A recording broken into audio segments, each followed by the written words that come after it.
इस हफ्ते का स्मैकडाउन पिछले स्मैकडाउन के मुकाबले और भी ज़्यादा कंफ्यूजिंग था।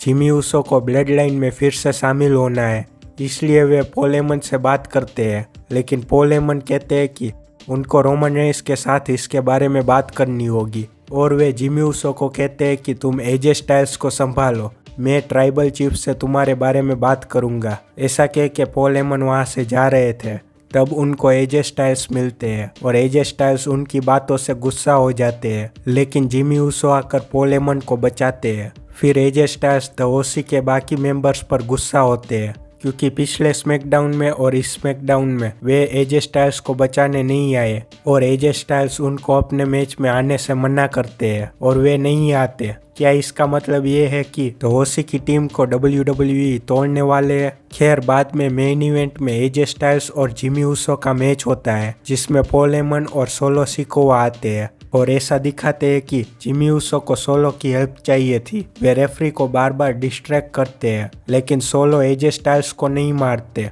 जिमी ऊसो को क्या इतनी ज़्यादा ज़रूरत है ब्लड लाइन में फिर से शामिल होने की? मुझे लगता है कि शायद जिमी ऊसो ब्लड लाइन में रहकर सोलो और रोमन रेंस के बीच दुश्मनी करवाएंगे। फिर सोलो के ब्लड लाइन से निकलने के बाद जिमी ऊसो रोमन रेंस को चैलेंज करेंगे। अगर ऐसा प्लान है जिमी ऊसो का, तो उनका ये सब करना सेंस बनाता है। अगर ऐसा नहीं होता और जिमी ऊसो को ऐसे ही ब्लड लाइन में फिर से शामिल कर रहे हैं, तो उनका कैरेक्टर आर्क बर्बाद हो गया समझो। खैर, मैच में सोलो इंटरफियर नहीं करते, लेकिन एजे स्टाइल्स उनको किक मार देते हैं और जिमी ऊसो को हरा देते हैं। बाद में वे वहां से जा रहे थे, लेकिन जजमेंट डे आकर एजे स्टाइल्स को मारने लगते हैं और उनको सोलो के हवाले करते हैं। सोलो उनको समोआ स्पाइक मारते हैं। इसकी वजह से फैंस और भी कंफ्यूज हो गए क्योंकि इसी स्मैकडाउन में जजमेंट डे ने प्रोमो कट किया था जिसमें डेमियन प्रीस्ट ने कहा था कि उन्होंने अनडिस्प्यूटेड टैग टाइटल्स जीते हैं सैमी ज़ेन और केविन ओवेंस से, जो ब्लड लाइन नहीं कर पाए और रोमन रेंस भी नहीं कर पाए।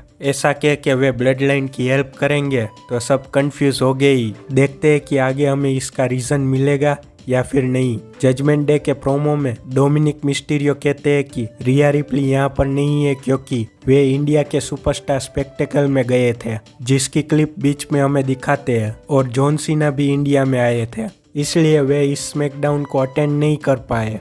खैर, ब्रोलिंग ब्रूट्स जजमेंट डे के प्रोमो के बीच में से ही आ जाते हैं। फिर दोनों टीम्स का मैच होता है। मैच को प्रीटी डेडली देख रहे थे, शायद उनकी और ब्रोलिंग ब्रूट्स की राइवलरी कंटिन्यू रहने वाली है। मैच को जजमेंट डे जीत लेते हैं, लेकिन एक अच्छी चीज करी WWE ने, ब्रोलिंग ब्रूट्स की वैल्यू डाउन नहीं करी। एक अच्छा मैच हुआ और दोनों टीम्स ने अच्छा परफॉर्म किया। मैच के बाद बॉबी लेस्ली और स्ट्रीट प्रॉफिट्स आते हैं। फिर बॉबी लेस्ली कहते हैं कि ब्लड लाइन टूट रही है, लेकिन हम तीनों टेक ओवर करने वाले हैं, जो कि एक और कंफ्यूजिंग ट्विस्ट था क्योंकि WWE उनको हिल फ्रैक्शन की तरह दिखा रहे हैं और वे जजमेंट डे के खिलाफ जा रहे हैं, मतलब कि हील वर्सेस हील हो रहा है। खैर, शो में एले नाइट का भी प्रोमो था जिसमें वे मिस के बारे में बात करते हैं और कहते हैं कि उनको जॉन सीना की जरूरत नहीं थी मिस को हराने के लिए और वे मिस को रीमैच के लिए चैलेंज करते हैं, लेकिन ग्रेसन वॉलर उनको इंटरप्ट करते हैं और वे ऑस्टिन थियरी को बुलाते हैं।